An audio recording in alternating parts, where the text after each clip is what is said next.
کرتی تھی میرے سے پہلے چپ کے کیا پڑھتی تھی اپنی بہن سے سونے یہ بتا کیا کرتی تھی میرے آنے سے پہلے چپ کے کیا پڑھتی تھی میں جب بڑا سن سے کلا کے خدا دل عمر پر بول اٹھا لا الہ الا اللہ حسبی ربی الا اللہ ما فی قلبی غیر اللہ نور محمد صلی اللہ لا الہ الا اللہ وہ جو بلال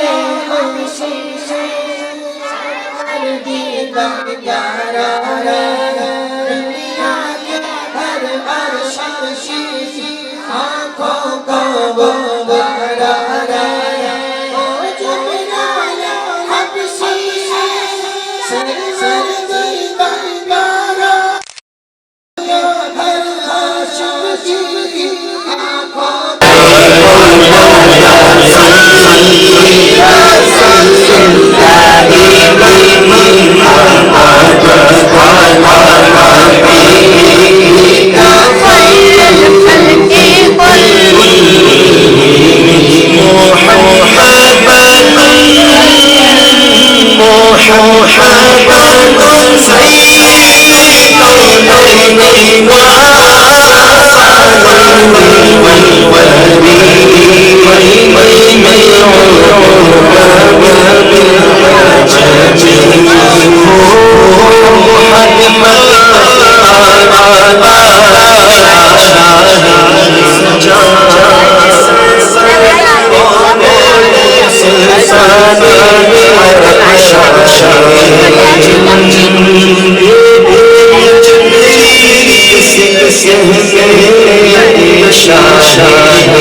چاہیے کہ ہم انشاءاللہ ہمارے یہاں سب موجود ہوں گے.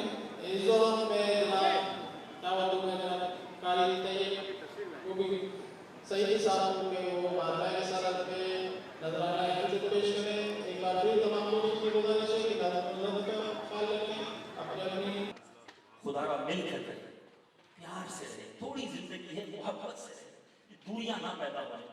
ٹھیک ہے انسان ہے، بیوی بھی انسان ہے، ماں بھی انسان ہے، میری بہن بھائی بھی انسان ہے. انسان کی ڈیفینیشن پتہ ہے؟ ہم نے کمپیوٹر سے رشتہ داری نہیں کی ہے کہ اس میں حالانکہ کمپیوٹر میں بھی وائرس آ جاتا ہے. لیکن چلو انسان کی پہلے تعریف یاد کرو. الانسان مرکب من الخطائی والنسیان. انسان مکسچر ہے غلطیوں کا اور بھولنے کا. تو ایسا تو ہو گئی، میں بھی غلطی کروں گا، میرا بھائی بھی کرے گا، میری بیوی بھی کرے گی، میری ماں بھی کرے گی، میرا والد بھی کرے گا، میری ساس اور سسر بھی کریں گے. سب انسان ہیں.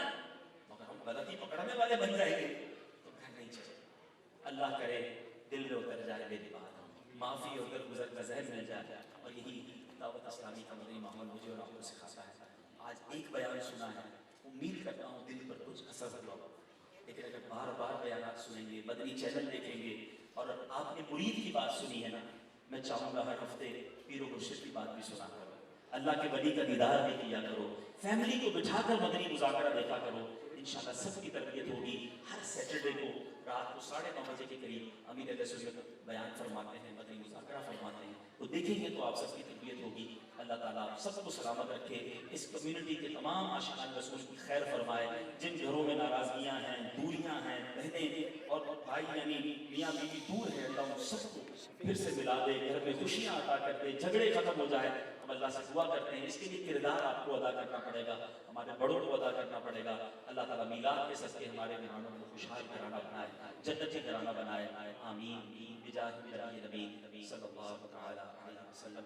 میں آپ سب سے ملاقات نہیں کر سکوں گا، مجھے ایک اور جگہ بیان کرنے جانا ہے. آپ ایسے ہی بیٹھے رہیں گے، مزید کچھ انشاءاللہ یہاں پر جو سلسلے ہوں گے اس میں آپ سب شامل رہیں گے. صلو علی الحبیب.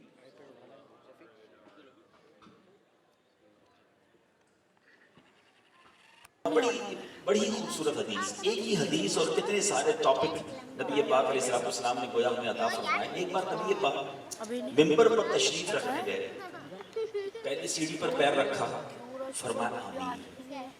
دوسری سیڑھی پر پیر رکھا، فرمایا آمین. تیسری سیڑھی پر میرے آقا نے اپنا مبارک قدم رکھا، فرمایا آمین. تو صحابہ کرام کا کمال یہ تھا، ایوری ٹائم جب وہ کوئی ان یوزول چیز دیکھتے تھے، یعنی وہ عادت مبارکہ سے ہٹ کر کوئی کام ہوتا تھا تو خاموش نہیں رہتے تھے، سوال کر لیتے. اور ان کے سوالوں کی برکتیں آج ہم پا رہے ہیں. انہوں نے سوال کیے، نبی پاک نے جواب دی اور ہمیں پتہ چل گیا کہ ماجرا کیا تھا. جب کوئی دعا نہیں ہو رہی تو آمین کیوں؟ عرض کیا حضور کیا وجہ ہے؟ ہر سیڑھی پر آپ نے آمین کہا. سرور کائنات صلی اللہ تعالی علیہ وسلم نے فرمایا جب میں پہلی سیڑھی پر میں نے قدم رکھا، جبریل امین میرے پاس آیا اور اللہ کی بارگاہ میں دعا کی.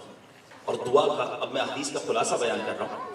دعا کی کہ یا اللہ وہ برباد ہو جائے، وہ ہلاک ہو جائے، کہ جو ماہ رمضان کو پائے اور اپنی مغفرت نہ کروا سکے. یعنی رمضان اس کی مغفرت نہ کروا سکے، وہ اتنی عبادت نہ کرے، بخشا نہ جائے، وہ برباد ہو جائے. اللہ کے نبی نے اس پر آمین کہا. اب ذرا تھوڑا سا اس دعا کی امپورٹنس سمجھیے. دعا کرنے والا کون؟ روح الامین. حضرت جبریل جو ہے نا وہ فرشتوں کے سردار ہیں، the leader of all angels، اور وہ دعا کر رہے ہیں. اور آمین کون کہہ رہا ہے؟ جناب رحمت للعالمین جو انبیاء کے بھی سردار ہیں. یعنی اٹ مینز اس دعا کی قبولیت میں کوئی پاسبلٹی نہیں ہے نا قبول نہیں ہوگی، 100% قبول. تو اب سوچ لو کہ رمضان یہ we have to کسی صورت بھی ہمیں اس میں مغفرت لینی ہے، ادروائز ہلاکت اور بربادی سے بچا کوئی نہیں سکتا. اب چونکہ میرے میمن بھائی ہیں، میں بھی میمن ہی ہوں آپ کا، یقیناً ہمارے اندر اللہ کی رحمت سے ہمارے میمنوں میں عبادت کا، تراویح کا، روزوں کا شوق ہے. مگر انفارچونیٹلی پھر جو رات جاگنے کے نام پر رمضان کے مہینے میں بھی خرافات، غلط کام اور جس کو آپ کہیں کہ غیبتیں ہو گئیں اور بہت ساری چیزیں ہیں. رمضان اس لیے نہیں آیا. جوا کھیلتے ہیں لوگ, پتے کھیلتے ہیں, لوڈو کھیلتے ہیں, پتہ نہیں کیا کیا کرتے ہیں. میں اس ٹاپک کو اس لیے زیادہ طویل نہیں کروں گا کیونکہ رمضان میں دیر ہے, لیکن پتہ نہیں رمضان سے پہلے دوبارہ آ سکوں نہ آ سکوں, تو میں کم از کم ہائی لائٹ کر کے جا رہا ہوں کہ خدا را اس چیز سے سبق لو. رمضان ہم نے بخشش پانا ہے, رمضان بخشش کروانے آتا ہے, فضول کام کے لیے نہیں. پھر نبی پاک نے فرمایا جب میں نے دوسری سیڑھی پر قدم رکھا, جبریل امین نے دعا کی, یا اللہ وہ ہلاک ہو جائے, وہ برباد ہو جائے, کہ جو ماں باپ کو, دونوں کو یا کسی ایک کو پائے اور ان ماں باپ کی خدمت اسے جنت میں نہ پہنچا. یعنی ماں باپ کی خدمت کر کے جنت نہ پائے تو وہ برباد ہو جائے.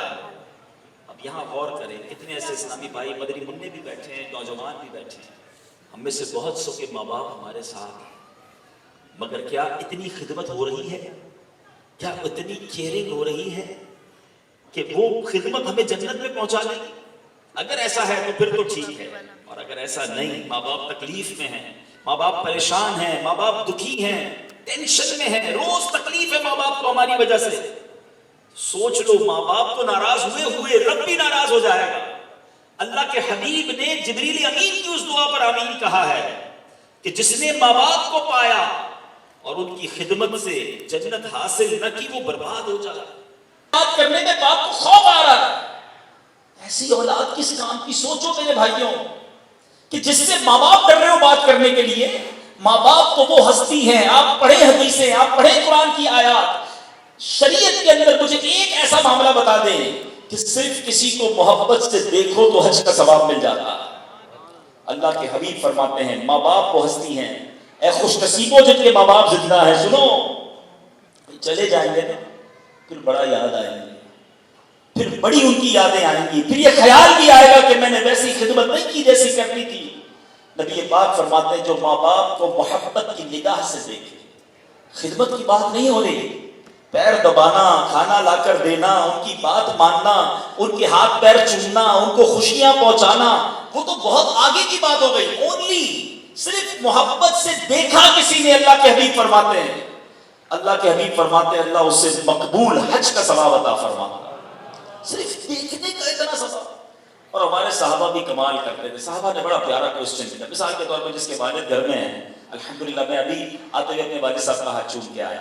اب میں یہ کہنا چاہتا ہوں جس کے والد گھر میں ہیں, گھر سے نکلتے پھر محبت سے دیکھے, گھر گیا پھر محبت سے دیکھے, کھانے کا وقت ہوا پھر محبت سے دیکھے, پھر کہیں جانے لگا محبت سے دیکھے. اللہ کے حبیب سے صحابہ نے سوال کیا, یا رسول اللہ اگر کوئی شخص 100 بار محبت سے دیکھے, اللہ کے حبیب نے فرمایا 100 بار دیکھے, اللہ اکبر و اطیب, اللہ 100 حج کا ثواب عطا فرمائے. یعنی اتنی بڑی نعمت میرے گھر میں موجود ہے اور ہم ان سے محبت سے پیش نہ.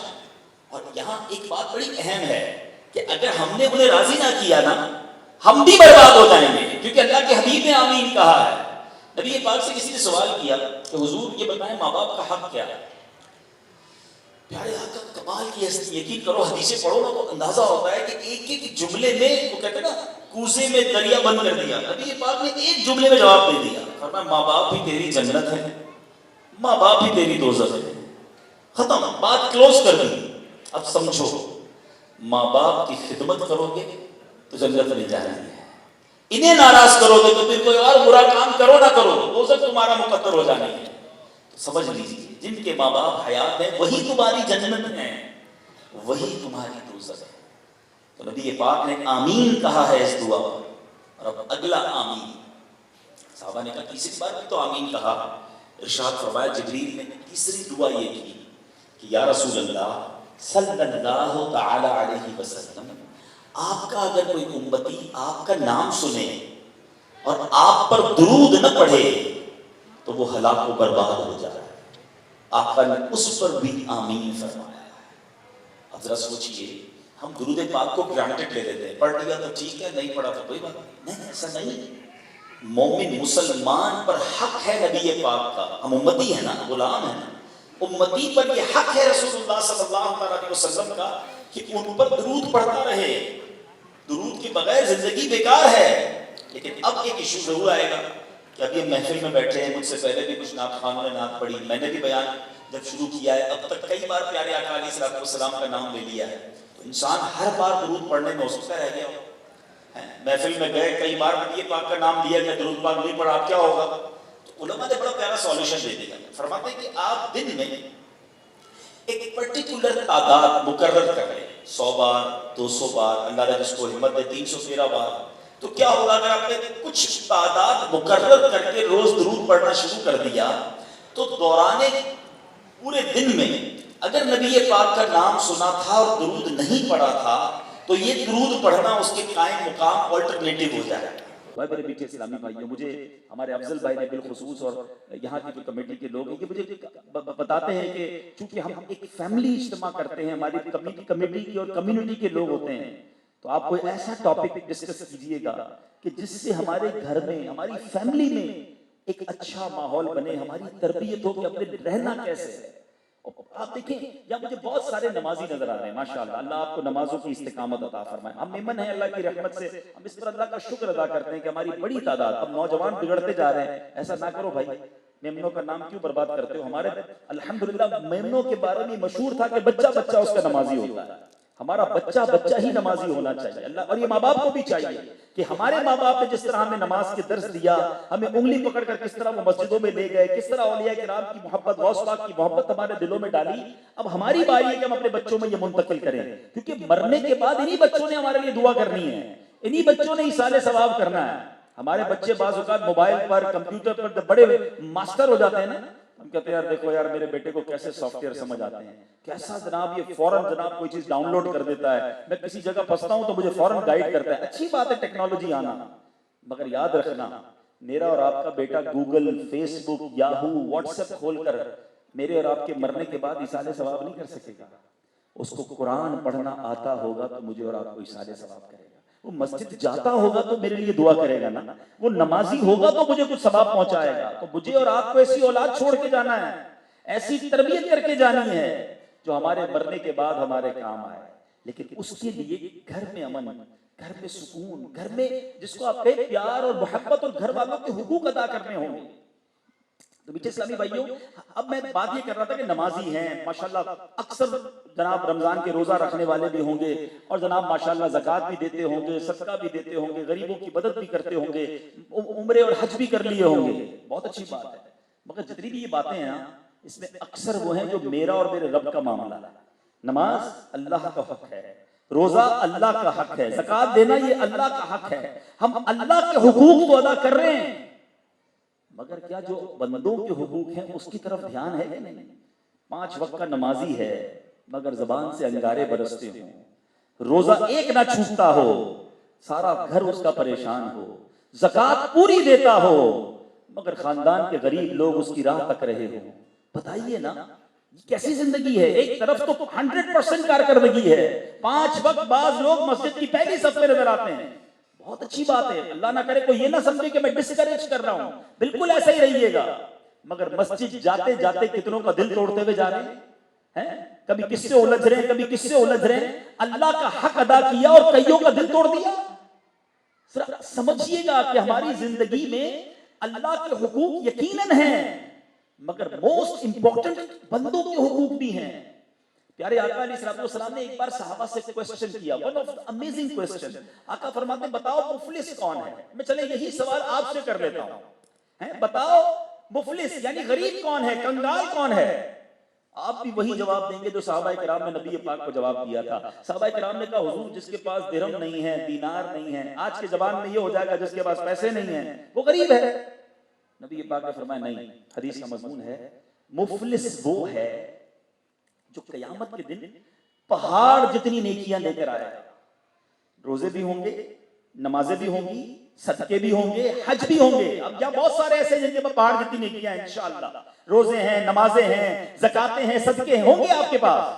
اے نمازیوں, روزہ داروں, حاجیوں سنو, آقا فرماتے پہاڑ جتنی نیکیاں لے کر آئے گا, مگر اس حال میں آئے گا کہ کسی کا دل دکھایا ہوگا, کسی کو گالی دی ہوگی, کسی کی غیبت کی ہوگی, کسی کا مال دبایا ہوگا, کسی کا ظلم, کسی پر ظلم کیا ہوگا. لیکن آج بعض اوقات ہوتا کیا ہے, ہم بڑے ہوتے ہیں, فیملی ممبر ہوتے, شوہر ہیں, بیوی کیا کر لے گی میرا, میں کماتا ہوں تو والد کیا بگاڑ لے گا میرا, ماں کو تو چپ کرا دیتا ہوں, بڑے بھائی, بڑا بھائی ہوں, چھوٹا بھائی کیا بولے گا میرے آگے, بہن کیا بات کر سکتی ہے میرے آگے؟ بہن کو چپ کرا دیتے ہیں. ٹھیک ہے آج آپ کا اتنا روب ہے, آپ اتھارٹی ہیں, آپ کے سامنے کوئی کچھ نہیں بول رہا, آپ مالک ہیں, آپ کا ملازم کیا بات کرے گا آپ کے سامنے؟ نوکری چاہیے بیچارے کو, غریب آدمی, بڑی مشکل سے نوکری ملی ہے, روز گالیاں دیتے ہو, بیچارہ سر جھکا کے سن رہا ہوتا ہے, غلطی نہیں ہوتی پھر بھی ڈانٹ دیتے ہو, پھر بھی سنتا ہے. کیوں؟ آج نوکری نکالے گا, دوسری ملنی نہیں نوکری, تھوڑا سا لیٹ ہو گیا, آپ نے جو منہ میں آیا بول دیا. ٹھیک ہے آج میرا اور آپ کا کوئی کچھ نہیں بگاڑ پا رہا, مگر آن دا ڈے آف ججمنٹ, قیامت کے دن اللہ مظلوم کے ساتھ ہوگا, اس دن ظالم کی نہیں چلے گی. آج لوگ کہتے ہیں, الفاظ بھی کہتے ہوئے شرم بھی نہیں آتی, میرا کوئی نہیں بگاڑ سکتا, میرے سامنے اونچی زبان میں کوئی بات نہیں کر سکتا. ہاں میرا روب ہے. اچھا اتنا تکبر بڑھ جاتا ہے کہ نیچی نگاہ کرو, میرے سامنے آنکھیں نہیں ملاؤ. لوگ کہتے ہیں ملازم کو, بیوی کو کہتے ہیں آواز کم کرو. ٹھیک ہے آج تم جو کر رہے ہو کرتے رہو. آقا فرماتے پہاڑ جتنی نیکیاں لے کر آئے گا, مگر دل توڑے ہوں گے, ظلم کیے ہوں گے, مال دبایا ہوگا. آج جو پیسے دبا لیتے ہیں, کہتے جو اکھاڑنا ہے اکھاڑ لو, جو بگاڑنا ہے بگاڑ لو. ٹھیک ہے وہ نہیں بگاڑ پا رہا, مگر ایک دن آنا ضرور ہے, یاد رکھنا. یہ ایک ایک پائی کا حساب دینا ہوگا, ایک ایک انچ زمین کا حساب دینا ہوگا. جو اپنی بہنوں کو ورثے کی رقم نہیں دیتے, جو اپنے خاندان کے لوگوں کی ورثہ دبا لیتے کہ کوئی کچھ نہیں جان کر سکتا, میں سارے کاروبار کا جناب مالک ہوں, والد کے ساتھ میں نے کام کیا تھا. اگر آپ کو ورثے میں واقعی لگتا ہے آپ کا حق ہے, جاؤ نا دارالفتاء, شرعی فتویٰ لے لو, حق ہے تو پورا لے لو, بغیر چیک کیے اپنی مرضی سے فیصلہ سنا دیا. یہ ہے مفلس, یہ ہے کنگال قیامت کے دن جو لوگوں کے حق مار کر آیا تھا. آج نمازیں پوری پڑھنے کی عادت ہے, ایک نماز قضا نہیں ہوتی, بالکل نہیں ہونی چاہیے, مگر زبان سے تکلیف بھی تو نہیں ہونی چاہیے. سرور کائنات صلی اللہ تعالی علیہ وسلم کی حدیث سناتا ہوں. آج لوگ کہتے ہیں یار میں بہترین ہوں, میرا کاروبار بہترین ہے, میں دکھتا بہترین ہوں, میں پورے محلے میں سب سے بہترین ہوں. نہیں, نبی پاک صلی اللہ تعالی علیہ وسلم کی حدیث ہے, آقا علیہ الصلوۃ والسلام فرماتے ہیں کہ تم میں بہترین وہ ہے. کون ہے؟ کہ جو اپنی بیوی بچوں کے ساتھ بہترین ہو, عورتوں اور بچیوں کے ساتھ بہترین ہو. ایک الگ حدیث ضرور ہے کہ تم میں بہترین وہ ہے جو اپنی فیملی کے ساتھ بہترین ہے. اور آقا نے اس حدیث میں تو کمال یہ کیا, فرمایا میں تم سب سے زیادہ اپنی فیملی کے ساتھ اچھا ہوں. آقا علیہ الصلوۃ والسلام نے پروف کیا. نبی پاک گھر جاتے تھے نا, سودا سلف ساتھ لے کے جاتے, سبزی لے کر جاتے تھے. کونین کے والی ہیں, فرشتے جن کے خادم ہیں, وہ فیملی کے لیے ساتھ سودا لے کے جا رہے ہیں. جب ازواج مطہرات کھانا بناتی, اب کھانا پکانے میں ہاتھ بٹاتے ہیں. آقا علیہ الصلوۃ والسلام, سبحان اللہ, میرے آقا اپنے نالین, اپنے چپل مبارک سینے ہوتے نا پھٹ جاتے یا اس کو صحیح کرنا ہوتا, خود ہی اپنے ہاتھوں سے اپنے نالین سیتے. یہ کیا تھا؟ یہ میری اور آپ کی تربیت ہے. آج ہم یہ کرتے ہیں, آج گھر والوں پر تو ہمیں افسر بنے ہوئے ہیں. ہم میں بہت بڑی تعداد وہ ہے جو اپنے گھر والوں کے لیے افسر ہے, اپنے ماں باپ کے لیے افسر ہے. افسوس تو یہ ہے کہ ماں باپ کے تو خادم ہونے چاہیے تھے. ماں باپ کے تو آج بڑھاپے میں ماں باپ کے دل کا تارا ہونے چاہیے تھے کہ بیٹا ہے تو بس مجھے بہت سکون ہے. لیکن آج بڑھاپے میں بھی ماں باپ کو جوان بیٹے کی ٹینشن ہی ہے. کدھر رات کو جاتا ہے ماں باپ کو نہیں پتا, جب تک گھر نہیں آتا ماں باپ جاگ رہے, بتاتا بھی نہیں, فکر ہی نہیں ہے ماں باپ کی, جھاڑتا ہے, ڈانٹتا ہے, لڑتا ہے.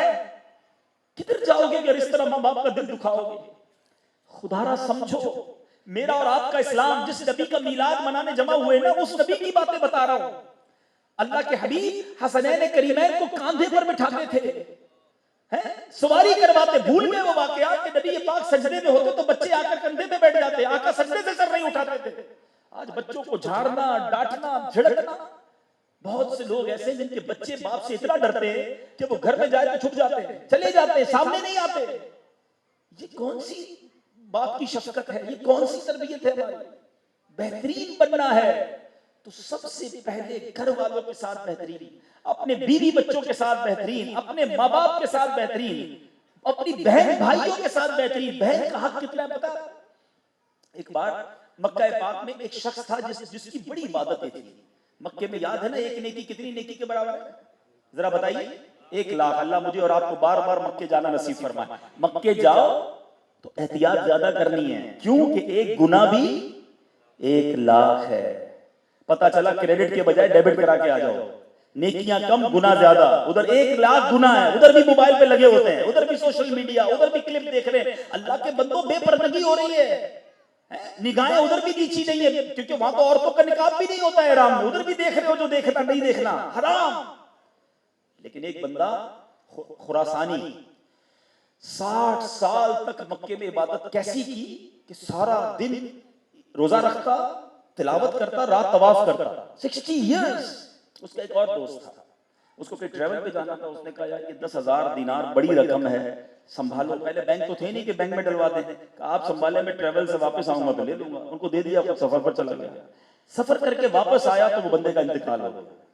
اب یہ بندہ پریشان کہ کدھر پیسے رکھے ہوں گے, بندہ بڑا نیک تھا, پیسے میرے ضائع نہیں کیے ہوں گے, مگر اب کسی بیٹے بھائی کا پتہ ہی نہیں, گھر بھی نہیں پتا, روز حرم میں ملتے تھے, اس نے پیسے پکڑا دیے. اب وہ بندہ بڑا پریشان ہوا, 10,000 دینار بڑی رقم. اس نے کیا کیا, مکے کے علماء کے پاس چلا گیا کہ حضور میری بڑی اماؤنٹ تھی اور بندہ بڑا اچھا نیک تھا, لیکن اس کا انتقال ہو گیا ہے اور مجھے امید ہے اس نے میرے پیسے کہیں سنبھال کے ہی رکھے ہوں گے, مگر اب میں ڈھونڈوں کدھر. تو انہوں نے بڑا پیارا مشورہ دیا, اور یہ آج آپ کے لیے بھی شاید نئی بات ہوگی کہ جو اللہ کے نیک بندے ہوتے ہیں ان میں سے چند کی روحیں زمزم کے کنویں پر روزانہ رات کو جمع ہوتی ہیں. تو بزرگوں نے کہا ایسا کرو, زمزم کے کنویں پر رات کو چلے جاؤ, دیر رات, آدھی رات کو جا کر اس بندے کا نام لے کر پکارنا. تم بتاتے ہو 60 سال سے مکے میں عبادت کرنے والا ہے, وہ تو بخشا ہوا ہوگا, ادھر ہی اس کی روح تمہیں جواب دے دے گی. کہ گیا زمزم کے کنویں پر, آدھی رات کو ادھر جا کر آواز لگائی, بڑی آوازیں لگائی, کوئی جواب نہیں آیا. واپس آیا علماء مکہ کے پاس, حضور وہاں تو کوئی جواب نہیں آیا. کہ آپ سمجھ تو نہیں آتا, تم بتاتے ہو اتنا نیک ہے, لیکن ایک چانس اور لے لو. جہنمیوں کی روحیں روزانہ آدھی رات کو بیرے برہوت, یہ یمن میں کنواں ہے, ادھر جمع ہوتی ہے, ادھر جاؤ. وہ یمن کا ٹریول کر کے گیا, وہاں جا کر اس کنویں پر آواز لگائی تو اس خراسانی کا جواب آیا. اس بندے نے کہا میرے پیسے کدھر ہیں؟ کہ تمہارے پیسے میرے گھر پہ فلاں جگہ پر دفن ہیں, جا کر لے لو. پھر کہا بھائی پیسے تو ٹھیک ہے, تم ادھر کدھر؟ 60 سال کی عبادت, طواف, تلاوت, اور جہنمیوں کے ساتھ عذاب میں. سنو اس خراسانی نے کیا کہا. کہتے بات یہ ہے, عبادت تو بڑی کی, میری ایک معذور بہن تھی, میں اس کی خدمت نہیں کرتا تھا. کس کو خیال ہے بہن کا, کس کو خیال ہے رشتہ داروں کا؟ یاد رکھو صلہ رحمی کس کو کہتے ہیں. سب سے زیادہ حق جو ہے نا ہم پر, ہماری ماں, پھر والد, پھر بھائی بہن, بیوی بچے, اور اس کے بعد پڑوسی, رشتہ دار قریب کے. ارے سارا زمانہ ہم سے مطمئن ہے, حضرت کیا مسکراتے ہیں, کیا محبت سے ملتے ہیں, ہمارے کسٹمر سارے خوش. بھائی کسٹمر باقی دوست اپنی جگہ, حق تو رشتہ داروں کا پہلے تھا, وہ سارے پریشان. یاد رکھے کئی بد نصیب ایسے ہیں جو زکات پوری دیتے ہیں اور پتہ چلا چاچا کا بیٹا ہی بڑا غریب ہے, رکشا چلا رہا ہے, اس کے پاس کھانے کو کچھ نہیں ہے, اور جناب حضرت صاحب جا کے کہیں اور بانٹ رہے ہیں پیسے. نہیں, احادیث کا مضمون سنو. میرے آقا فرماتے ہیں اللہ قیامت کے دن اس بندے پر نگاہ نہیں فرمائے گا رحمت کی کہ وہ غیروں کو بانٹے اور اس کے اپنے پریشان. پہلے حق اپنوں کا ہے, پہلے حق رشتہ داروں کا ہے, پہلے حق ہماری فیملی کا ہے, مگر دوسروں کے لیے بہت محبتیں ہیں, بہت شفقتیں. نام ہوتا ہے نا, اصل میں رشتہ داروں میں نام نہیں ہوتا. مسئلہ یہ بھی ہے, شیطان ہے نا. اب میں جناب اپنے کزن کو دے دوں گا, کسی کی شادی کرا دوں گا, کسی اپنے غریب رشتہ دار کو جناب راشن ڈلوا دوں گا, تو کس کو پتا چلے گا؟ ذرا مسجد میں جا کر, فلاں تنظیم میں جا کر, فلاں جگہ جا کر دوں گا تو واہ بھی ہوگی, رسید بھی ملے گی. شیطان مردود ہمیں بڑی نیکی سے محروم کرتا ہے. خدارا سب, اگر ہم سب اپنے اپنی فیملی کو دیکھ لینا کہ کوئی کمزور ہے اگر ہماری فیملی میں, تو اس کو کھڑا کرے, اسے سپورٹ کرے. تو بہرحال آپ نے بہن کا حق سنا. اب سنو, رشتہ داروں کی بات ہو رہی ہے. میں ظاہر بہت فاسٹ چل رہا ہوں, ایک ایک رشتے کے بارے میں بات کر کے آگے چل رہا ہوں, ورنہ صرف میاں بیوی پر ہی گفتگو کروں تو ایک بیان کم پڑ جائے. ایک بار ایک شخص نبی پاک کی بارگاہ میں گیا, کہتا حضور بہت بڑا گناہ ہو گیا, مجھ سے بہت بڑی غلطی ہو گئی ہے, کیا میری توبہ قبول ہو سکتی ہے؟ سوال سنیے گا اور نبی پاک کا جواب سنیے گا. سوال یہ, حضور بہت بڑا گناہ ہو گیا, بڑی غلطی ہو گئی, is there any chance for my repentance, میری توبہ کا کوئی چانس ہے؟ اللہ کے حبیب پوچھتے ہیں تیری ماں زندہ ہے؟ سوال توبہ کا, اور جواب میں آقا فرماتے تیری ماں زندہ ہے؟ کہا حضور میری ماں نہیں ہے. آقا نے فرمایا تیری خالہ زندہ ہے؟ کہ جی یا رسول اللہ میری خالہ ہے. آقا نے فرمایا اپنی خالہ کی خدمت کر, اللہ تیرے سارے گناہ معاف کر دے. یہ ہے رشتہ دار, یہ ہے ان کی ویلیو. آج ماں مر جائے, ماں کا انتقال ہو جائے تو ننیال سے رشتہ ختم. خالائیں اب کس کام کی بھائی, ماں چلی گئی نا. ماں کی رشتہ دار, ماں کی پورے خاندان والے, ان سے دوستی ختم, رشتہ داری ختم, آنا جانا ختم. حالانکہ سیدی اعلیٰ حضرت امام اہل سنت نے مرحوم والدین کا یہ حق لکھا کہ مرنے کے بعد بیٹے کو, بچوں کو یہ چاہیے کہ ماں کا انتقال ہو گیا تو ماں کے رشتہ داروں سے وہی سلوک کرے جو ماں کرتی تھی. ماں کی دوستوں کی عزت کرے. ماں کی سہیلیاں ہوتی ہیں نا, ان کو اگر عید میں ماں تحفہ بھجواتی تھی, بیٹے کا حق, بچوں کا حق ہے کہ وہ ایسا ہی کرے, کیونکہ ماں کی روح قبر میں خوش ہوگی کہ میرے بچوں نے یہ سلسلہ جاری رکھا.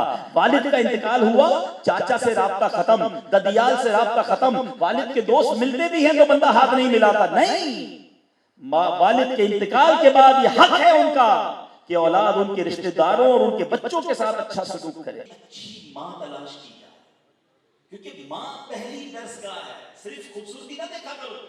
اگر وہ نماز نہیں پڑھتی, بلکہ میں اپنے بزرگوں کو بھی کہنا چاہ رہا ہوں, جو جماعت کے لوگ ہیں ان کو بھی کہنا چاہ رہا ہوں, رشتہ کرتے وقت غوث پاک نے کیا دیکھا تھا؟ بھول گئے غوث پاک کے سسر صاحب کا واقعہ کہ کہا تھا بیٹی لنگڑی ہے, لولی ہے, اندھی ہے, اور غوث پاک کے والد صاحب نے لنگڑی سے بھی شادی کر دی. ایسا خوف خدا تھا نا. اور بیوی لولی لنگڑی نہیں تھی, کہا یہ لولی لنگڑی نہیں بلکہ کبھی غیر محرم مرد کے لیے نکلی نہیں, مار بے پردہ نہیں نکلی, جھوٹ نہیں بولا, حرام نہیں کھایا. ایسی نیک خاتون اور ایسا نیک نوجوان جب ملا تو اللہ نے والا شیخ عبد القادر جیلانی جیسی عطا کر. تو شادی کے وقت یہ دیکھو انہوں نے کون سا بیلنس پوچھا تھا, کدھر سے کماتے ہو, کیسے کماتے ہو. آج ہمارا کیا حال ہے, شادی سے پہلے 4 کوسچن ہوں گے. ہماری نیمی میں تو انکوائری آ گئی ہے, تو انکوائری میں پوچھو کیا کرو, کمائے تو کترو, کماتا کتنا ہے, کون کہاں کام کیا کرتا ہے, اچھا جناب دکھتا کیسے ہے, 3, چوتھا بری عادت تو نہیں, 4, 5واں سوال نہیں ہے, 5واں تو خاندان کا سوال ہو جائے, خاندان کون سا ہے. مجھے آج تک ایک بات سمجھ نہیں آئی, کتنا کماتا ہے یہ تو پوچھا, حلال کماتا ہے یہ پوچھا. سود کے کام کرنے والوں کو اللہ سے جنگ کرنے والا کہا گیا. آپ اپنی بیٹی اس کے ہاتھ میں دینے جا رہے ہیں جو اللہ سے جنگ کر رہا ہے, کامیاب ہوگا. آپ کی بیٹی بھی برباد ہوگی, وہ بھی برباد ہوگا, نسلیں بھی برباد ہوگی. رشوت کا کام, جھوٹ بول کر ملاوٹ کر کے کام کر رہا ہے. آپ دیکھتے گاڑی بڑی ہے, گھر بڑا ہے, بڑے ایریا میں رہتا ہے. آپ سوچیے آپ کس کے ہاتھ میں ہاتھ دے رہے ہیں اپنی بچی کا. کہتے اپنے آپ کو غوث پاک کا غلام ہے. غوث پاک کے سسر جان نے کیا کیا تھا, غوث پاک کا بیلنس نہیں پوچھا تھا, یہ دیکھا تھا بندہ خوف خدا والا ہے, جو اللہ کو راضی کرے گا اللہ اسے بھی راضی کر دے. تھوڑے پیسے زیادہ دے کے بیٹی دے دی, ساری زندگی بیٹی کو پردہ کروایا, ساری زندگی اولیاء کرام کی محبت ملائی, 12ویں کرتے رہے, 11ویں مناتے رہے, مگر ایسے خاندان میں دیا کہ سب کہا جناب کچھ بھی نہیں ہوگا, پردہ بھی اتر گیا. باپ نے ظلم کیا بیٹی کے ساتھ, یہ کیا کیا, خود پوچھیے اپنے آپ سے. سب سے پہلے ہمارا ایمان ہے, اس کا سودا تو نہ کرو. اور بالکل اسی طرح یہ نوجوان بیٹی جب لڑکی ڈھونڈنے جاتے ہیں اپنے ماں باپ کو کیا کہتے ہیں, خوبصورت ہونی چاہیے. ارے یہ خوبصورتی چند مہینوں چند سالوں تک نظر آئے گی, اس کے بعد اس نے ماں بننا ہے. اور ماں غوث پاک کو 18 پارے زبانی یاد تھے پیدا ہوتے ہی. کیسے یاد ہوئے, میری ماں 18 پاروں کی حافظہ تھی, میں پیٹ میں تھا, ماں تلاوت کرتی تھی, میں نے پیٹ میں یاد کر لیے. ماں ایسی ہونا جو آپ کے بچوں کو نیک بنائے. ماں ہی بے نمازی ہوگی, خوبصورت لڑکی تو لے آئے جس کو نماز ہی نہیں پڑھنا, جس کو بے پردہ گھومنا ہے, تو کہاں سے بچوں میں حیا آئے گی. خدا را سب سے پہلے دین دیکھو, سب سے پہلے عقیدہ ایمان دیکھو کہ یہ اولیاء کے بارے میں, صحابہ کے بارے میں, نبی پاک کے بارے میں کیا سوچتا ہے. ہمیں وہ مرد اور وہ عورت کا رشتہ کروانا چاہیے تاکہ ان کے گھر میں جو اولاد ہو وہ بھی نیک اور ماں باپ کی آنکھوں کا تارا ہو. بلکہ میں کہوں گا کہ ہماری اگر جو راجی جماعت والے ہیں, اس بیان کو آپ کسی طرح اسلامی بہنوں میں بھی سنوائیں, بعد میں بھیجیں ان کے پاس, اس کی ریکارڈنگ ہو رہی ہو تو, کہ وہ سنیں کہ حق کیا ہے ہماری شریعت ہمیں کیا کہتی ہے. جس طرح مرد کے لیے ضروری ہے کہ وہ فیملی کا خیال رکھے, عورت کے لیے بھی ضروری ہے کہ وہ اپنی فیملی کا خیال رکھے. ایک بڑی آخری اور خوبصورت حدیث, اللہ کے حبیب فرماتے من آذا مسلمن, نبی پاک فرماتے جس نے کسی مسلمان کو تکلیف دی, وہ مرد جو اپنی بیوی کو, اپنے والدین کو, اپنے رشتہ داروں کو تکلیف دے رہا ہے وہ بھی سوچے, اور وہ عورت جو اپنی نند کو, اپنی ساس کو, اپنی جیٹھانی کو اور دیگر پڑوسیوں کو تکلیف دے رہی ہے وہ بھی سنیں. آپ بھی تو امتی ہو نا نبی پاک کی, آپ بھی تو نبی پاک کا کلمہ پڑھنے والیاں ہو, سنو. من آذا مسلمن, اللہ کے حبیب فرماتے ہیں جس نے کسی مسلمان کو تکلیف دی, فقط آذانی, اس نے مجھے تکلیف دی. ومن آذانی، اور جس نے مجھے تکلیف دی فقط آذ اللہ، اس نے اللہ کو تکلیف دی۔ کدھر تک بات جائے گی؟ بات بات پر لوگوں کا دل دکھاتے ہو، بات بات پر گالیاں نکالتے ہو، بات بات پر ڈانٹتے ہو، جھاڑتے ہو، یہ کدھر تک بات جائے گی؟ اللہ کہتے فرماتے ہیں مجھے، اور جس نے مجھے تکلیف دی اس نے اللہ کو تکلیف دی۔ ہم مارے نہ جائیں، ہم پھنس نہ جائیں، یہ دنیا کی باقی کی عبادتیں تو ہو رہی ہیں اور لوگ پریشان ہیں ہم سے، بس آج ایک نیت کر کے جاؤ میری چیز کا۔ جتنے آئے ہیں جو بعد میں اس بیان کو سنیں کہ آج کے بعد میری ذات سے کسی کو تکلیف نہیں پہنچے، چیک کرو، معافی مانگا، ہاں کوئی حرج نہیں۔ مجھے یاد ہے ہمارے افضل بھائی کے گھر پہ آج سے 3-4 سال پہلے بیان ہوا تھا اور اس میں ہم نے معافی پر بات کی تھی کہ معافی مانگ لو، آج اپنے ملازم سے بھی مانگ لو، اپنے بچوں سے بھی، کوئی حرج نہیں۔ امیر کے سنت تو فرماتے ہیں کہ اپنے بچوں سے، اپنے گھر والوں کو بٹھا کر ایک بار کہہ دو کہ کبھی میرے سے کوئی معافی غلطی ہو گئی ہے تو اللہ کے لیے معاف کر دو، یہاں معافی مانگ لو۔ ملازم سے اگر کبھی آپ نے دل آزاری کی ہے معافی مانگ لے۔ میں نے افضل بھائی کو نہیں بتایا تھا مگر اس اجتماع کے بعد مجھے انہی کے اجتماع میں آئے ہوئے مل اورر سے ان کا فون آیا 2 یا 3 دن بعد، وہ کہتے میں نے بیان سنا اور میں نے آپ کے بیان سے 1 دن پہلے ہی یا اسی دن اپنے ملازم کو سب لوگوں کے سامنے بہت جھاڑا، بہت برا بھلا کہا، وہ اکیلا سنتا رہا اور میں ڈانٹتا رہا۔ کہتا رات کو مجھے نیند نہیں آئی کیونکہ مجھے بتایا تھا آپ نے کہ جو بندوں کو ناراض کرے گا وہ اللہ بھی اس سے ناراض ہو جائے گا۔ مجھے بھی ہمت نہیں پڑ رہی تھی کہ میں باس ہو کر معافی مانگوں کیسے، ہے نا؟ یہ واقعی شیطان بڑا مشکل کر دیتا ہے کہ میں جناب سیٹ ہو کر نوکر سے معافی مانگوں، میں شوہر ہو کر بیوی سے معافی مانگوں، میں ساس ہو کر بہو سے معافی مانگوں، مانگنی پڑے گی معافی۔ اگر دل آزاری کی ہے تو ادھر مانگ لو ورنہ ادھر پھنس جائیں گے۔ اللہ اس بندے کو خوش رکھے۔ اس بندے نے مجھے کہا، میں نے اس کو بلایا اور سب کے سامنے میں نے اس سے معافی مانگی۔ کہتا وہ بندہ رو پڑا۔ میں نے اس کو بولا کہ دیکھو میں نے واقعی زیادتی کی تھی تمہارے ساتھ، اور اس بندے کا کہنا یہ کہ اس کے بعد مجھے سکون کی نیند آئی، مجھے ایسا لگا کہ میرے سر سے کوئی پہاڑ تھا جو اتر گیا۔ یہ ہے اسلام کی خوبصورتی۔ کیوں شرماتے ہو معافی مانگنے میں؟ ہماری میمنی کی کہاوت ہے نا، جو نمی ہو وہ اللہ کے نمی ہو، نم جاؤ، جھک جاؤ، کوئی بات نہیں۔ بلکہ ایک اور بات کہتا ہوا چلا جاتا ہوں، مجھے یہ بھی اندازہ ہے یہ تو شیطان ہے نا مردود، 2 میاں بیوی میں لڑائی ہوئی، ابھی آپ نے سنا نا شیطان سب سے زیادہ خوش کس پر ہے؟ میاں بیوی میں لڑائی ہوئی۔ مجھے ملتے کل ہی ملا مجھے کوئی بندہ اجتماع میں، یار دعا کرتے میری بیوی ناراض ہو گئی۔ میں نے کہا تم ناراض ہو جاؤ۔ اچھا ہوتا کیا ہے، بیوی یاد بہت آتی ہے، بیوی کو بھی شوہر کئی سال ساتھ گزرے نا، لیکن شیطان کیا بولتا نہیں نہیں نہیں تو نہیں جانا، معافی وہ مانگے گی۔ بیوی کو بولتا خبردار، یا تو شیطان بولتا ہے، یا شیطان کسی کے کان میں، ماں کے کان میں بولتا تھا، وہ بولتی ہے خبردار تم نے نہیں جانا ہے، وہ آئے گا معافی مانگے گا پھر چلی جانا۔